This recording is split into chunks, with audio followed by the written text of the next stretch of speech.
Menjadi desa adat terpencil di Das Sungai Subayang, warga telah menempati desa ini sejak tahun 1882. Sejak dulu, warga telah hidup berdampingan dengan hutan dan memanfaatkannya menjadi sumber penghidupan. Salah satu komoditasnya adalah karet. Pohon-pohon karet yang masih disadap kebanyakan merupakan tanaman tua yang sudah ada sejak generasi sebelumnya.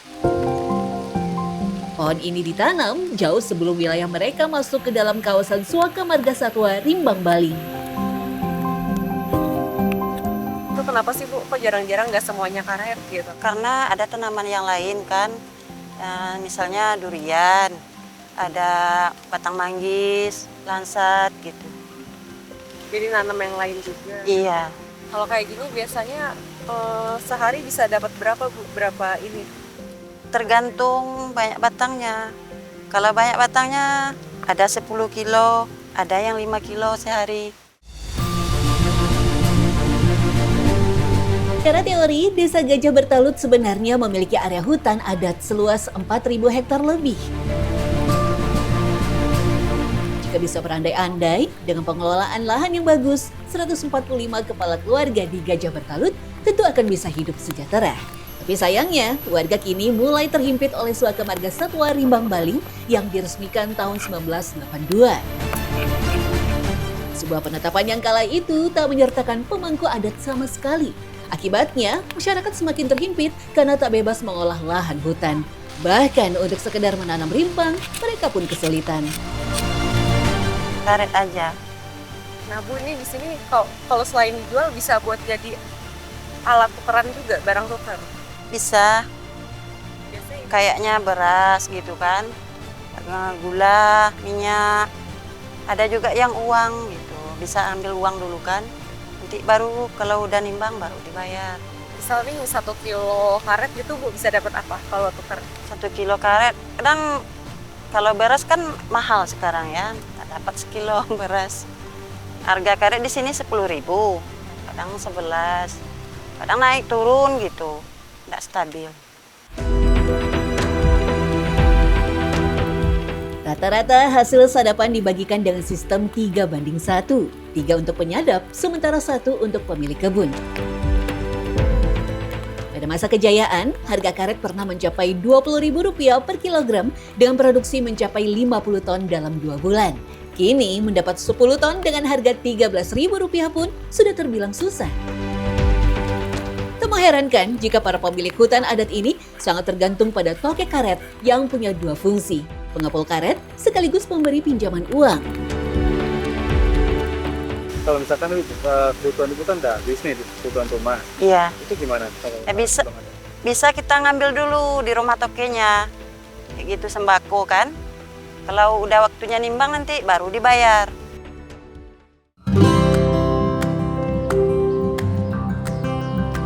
Setidaknya terdapat 6 pengepul karet di Desa Gajah Bertalut. Rata-rata dari mereka juga memiliki warung sembako yang dijadikan tempat rujukan warga ketika stok makanan menipis, sementara karet belum lagi panen. Kalau buat pembayarannya biasanya ke warga ini bentuknya gimana, Pak?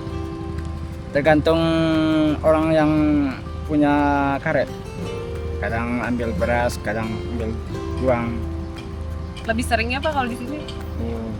Sebelum ini kan dia sebelum dia motong dia ngambil beras dulu, habis itu baru hitung lamanya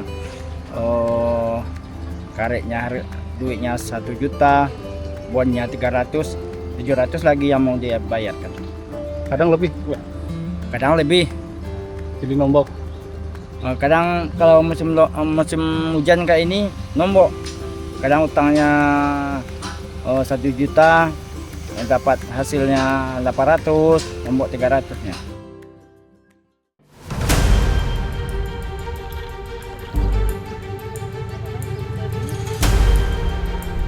Ironis memang, di saat kawasan Rimbang Baling dipandang sebagai contoh kelestarian hutan, sebagian masyarakat adat yang menjaganya masih berjuang memenuhi kebutuhan dasar hidup. Mereka memiliki aturan adat yang ketat dalam memanfaatkan hasil alam. Mulai hutan untuk kebun, ataupun yang benar-benar dilarang untuk dimanfaatkan. Kini, mereka hanya bisa memetik apa yang telah ditanam oleh orang tua mereka. Tapi pohon ini masih banyak, Mbak? Banyak. Berapa kira-kira pohonnya? 10, ada nggak 10? Ya lebih lah. Lebih. Itu kalau di sini buahnya punya siapa, Mbak? Bahannya. Punya orang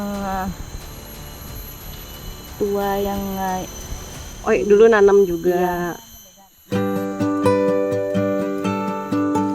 Buah-buah hasil hutan umumnya dijual kepada sesama penduduk dengan harga sekitar Rp8.000 per kilogram.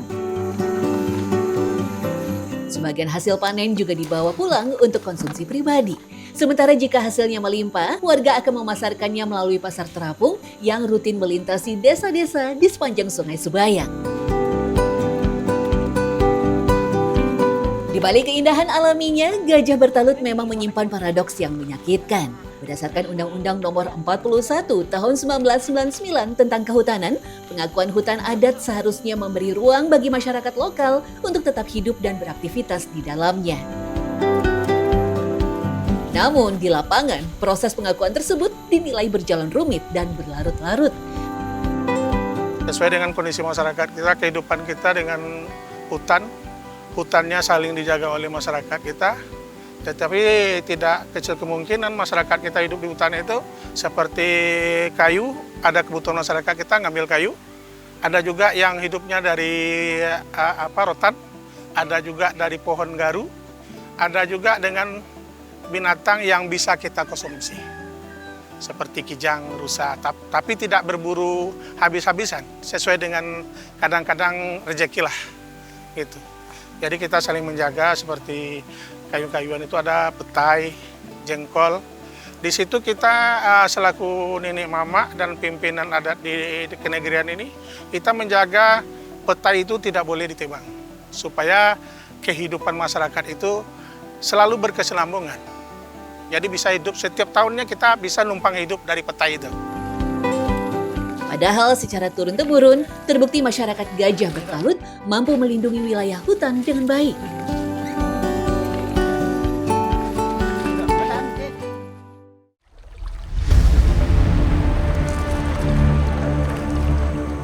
Salah satunya adalah aturan lubuk larangan, di mana masyarakat dilarang mengambil ikan di titik-titik tertentu untuk menjaga kelestariannya.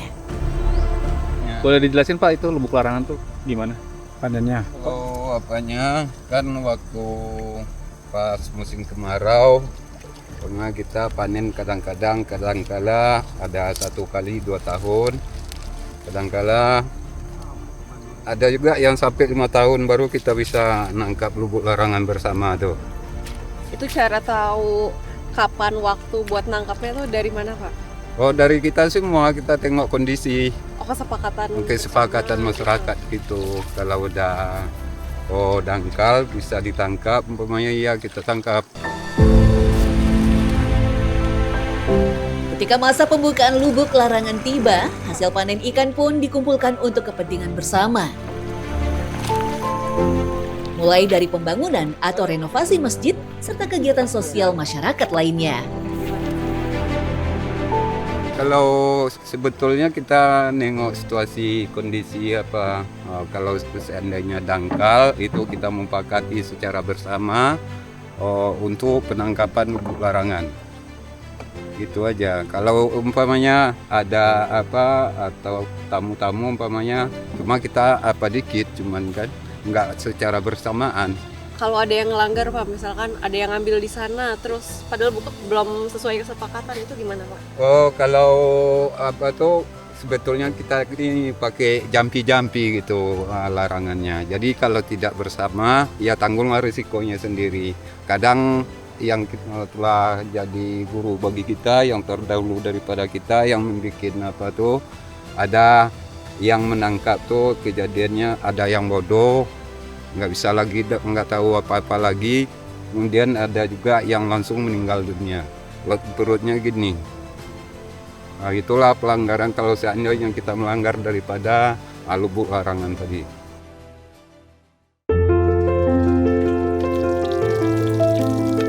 Ikan yang tadi kami tangkap, kemudian kami bawa pulang untuk dimasak dan dimakan bersama.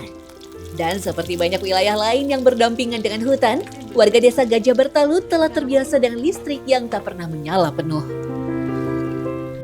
pada Kadang-kadang kalau panas sampai jam 6 pagi, kalau nggak panas sampai jam 10. Lampu mencecas HP, senter itu yang bisa. Kondisi listrik yang tak stabil sempat membuat tim kerepotan. Mbak Lul, Klub 8. Iya nih, jadi ternyata kalau misalkan pagi itu di sini listriknya nggak nyala, Mas. Jadi kan di sini warga itu pakai PLTS, itu sehari nyala cuma jam 6 nyampe jam 9. Tapi bisa juga berkurang karena kapasitasnya tuh cuma 250 watt, jadi paling cukupnya tuh buat lampu doang gitu. Ini katanya mati lebih cepat gara-gara semalam aku kayak kipas kepanasan di dalam. Maaf ya Ibu. Hal ini menjadi kendala bagi kami di lapangan karena kami harus mengisi ulang daya peralatan liputan seperti kamera dan laptop. Mas Ega, ini kalau baterai gimana? Semalam udah sempat ngecharge belum? Kan sekarang listriknya udah mati. Nggak sempat, dan memang semalam itu kan langsung mati tiba-tiba lampunya. Akhirnya nggak sempat ngecas, tapi baterai untungnya dia banyak. Jadi untuk beberapa hari liputan masih cukup lah. Udah nanti malam jangan lupa ngecharge ya Mas sebelum mati. Jangan pakai kipas dulu ya. Oh, iya, maaf ya Mas Ega.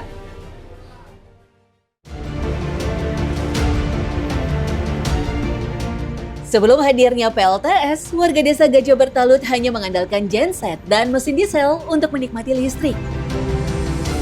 Warga baru mendapatkan aliran listrik pada tahun 2017 melalui program panel surya dari Pemerintah Republik Indonesia melalui Kementerian ESDM. Sebanyak 93 rumah warga menerima pasokan listrik sekitar 250 watt dari sistem PLTS. Warga dikenakan iuran rutin sekitar Rp30.000 per bulan untuk perawatan sistem. Meski begitu, kondisi PLTS yang sudah beroperasi lebih dari 1 dekade membuat pasokan listrik kembali tidak stabil. Sejumlah peralatan seperti SCC, baterai, dan aki diketahui belum pernah diganti sejak tahun 2017. Setelah sekitar 9 tahun beroperasi, pemerintah desa akhirnya menggunakan dana desa untuk melakukan perbaikan dan penggantian sebagian panel surya.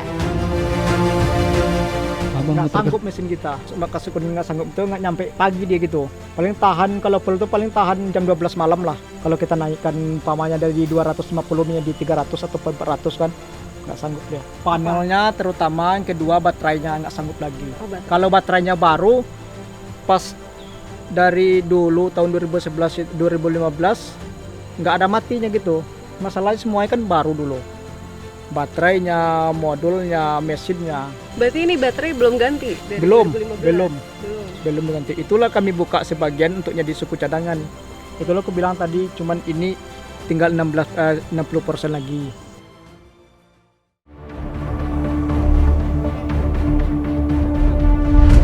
Sebelum berbagai kebijakan kawasan diterapkan, warga disebut memiliki pola berladang tradisional yang diatur secara adat. Area perladangan dibuka secara bergilir, kemudian dikembalikan menjadi hutan sebagai bagian dari tata kelola alam yang dijaga lintas generasi. Namun, berkurangnya akses ke hutan disebut membuat kebiasaan berladang kini hampir hilang. Pola hidup warga yang dulunya banyak mengandalkan hasil alam, kini semakin bergantung pada kebutuhan berbasis uang. Hutan itu merupakan pasar bagi mereka. Hutan itu merupakan swalayan bagi mereka. Ketika mereka mau berdaging, mereka tinggal datang ke hutan. Ketika mereka mau beras, mereka tinggal bikin ladang. Dan sebelum kebijakan itu ditetapkan, mereka setiap rumah memiliki lumbung-lumbung padi yang bisa membuat mereka bertahan daripada krisis-krisis pangan yang datang di mengancam wilayah adat mereka. Sementara kebijakan Swaka Marga Satwa Rimang Baling itu ditetapkan di tahun 1982 tanpa ada sosialisasi, konsolidasi bersama masyarakat adat yang ada di sana. Dan masyarakat adat tahu dengan kebijakan itu di tahun 1986. Mereka menemukan patok-patok yang sudah dipasang di dalam kebun-kebun mereka dan mereka mempertanyakan itu. Ternyata itu adalah simbol bahwasanya wilayah adat mereka itu sudah dijadikan kawasan Swaka Marga Satwa Rimang Baling. Hilmi juga menyebut penetapan Swaka Marga Satwa justru membuat resiko rusaknya hutan semakin meningkat. Salah satunya marak perkebunan sawit sekarang. Karena datang pihak-pihak luar yang mendoktrin mereka, orang-orang mereka yang tinggal di luar.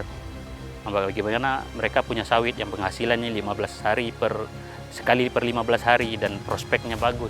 Kami melihat kebijakan status kawasan yang ditetapkan secara sepihak ya, tanpa dimulai dengan konsolidasi di tingkat tapak, ini menghasilkan nilai-nilai yang tidak bagus di tingkat komunitas. Bukan masyarakat itu nanti akan merapat dengan pemerintah, tetapi malah mereka akan berlawanan dengan pemangku kebijakan itu. Apalagi di tengah status kawasan Suaka Marga Satwa dan berbagai aturan pemerintah, warga juga masih bergelut dengan keterbatasan akses. Kalau jalan darat itu sangat membutuhkan. Cuman kan kondisi kita ini kan banyak kendala gitu kan. Sekali dua kali mungkin permohonan dari desa ke desa mungkin udah banyak untuk membuatkan suatu permohonan ke kabupaten ataupun provinsi, tapi sampai sekarang masih belum terrealisasi gitu. Harapannya ke pemerintahan pusat gitu kan, semoga harapan masyarakat yang khususnya di jalur sungai ini bisa merasakan hidupnya seperti orang-orang di kota gitu kan, dari akses jalannya, baik pun dari perekonomiannya gitu kan. Menurut pihak BKSDA, telah ada sosialisasi terkait penetapan Suaka Marga Satwa. Tetapi khusus untuk wilayah adat, memang belum turun kebijakan khusus yang mengatur. Padahal itulah yang ditunggu-tunggu oleh masyarakat Gajah Bertalut. Lalu sekarang untuk situasi mereka seperti apa Pak? Kan kalau kemarin tuh kami dikasih tahu mereka itu udah nggak bisa nanam, udah nggak bisa nebang pohon dan lain-lain. Ya, jadi kalau kawasan Suaka Marga Satwa itu kan merupakan salah satu kawasan yang statusnya kan lumayan tinggi, jadi tidak bisa sembarangan melakukan kegiatan. Namun saat ini bahwa status desa-desa tersebut di dalam kawasan sudah masuk dalam perubahan tata ruang. Jadi sudah dikeluarkan, sudah dalam proses pengeluaran dari kawasan Suaka Marga Satwa, terutama untuk Sapras dan kampung-kampungnya. Itu sudah dilakukan tata batas, ya kan, tinggal menunggu proses SK-nya. Per tahun 2026 ini berapa? Prosesnya per 2005 tata batas kemarin. Tapi nanti keluarnya rencananya tahun ini. Kita tunggu kapan keluarnya. Lebih lanjut, Hartono menyebut masyarakat adat nantinya bisa diakomodir di blok khusus, namun dengan syarat lahan kampung atau desa sudah keluar dari kawasan Suaka Marga Satwa. Tapi untuk hutan adat, ada regulasi yang harus ditaati. Nah, di blok khusus ini kan mereka memang boleh melakukan aktivitas, tetapi pada saat kampung-kampung mereka sudah di luar kawasan hutan, maka mereka contoh kecil bisa ngurus sertifikat misalnya. Kalau hutan adat gimana? Kalau hutan adat itu kan sesuai dengan regulasi yang kita ada di negara kita bahwa itu berproses. Jadi tidak bisa hutan adat itu kita klaim bahwa itu adalah hutan adat, tapi berproses mulai dari pengajuan, terus ada SK bupatinya menunjuk bahwa itu adalah masyarakat adat, terus kemudian ada kebiasaan yang turun-temurun masih berlaku sampai saat ini. Lantas, bagaimana dengan pemerintah Kabupaten Kampar?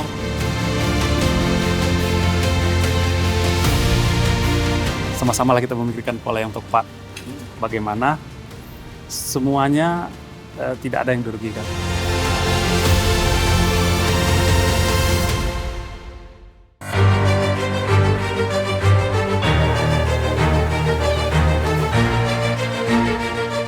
Lantas, apa yang bisa diharapkan dari warga Gajah Bertalut dan sekitarnya?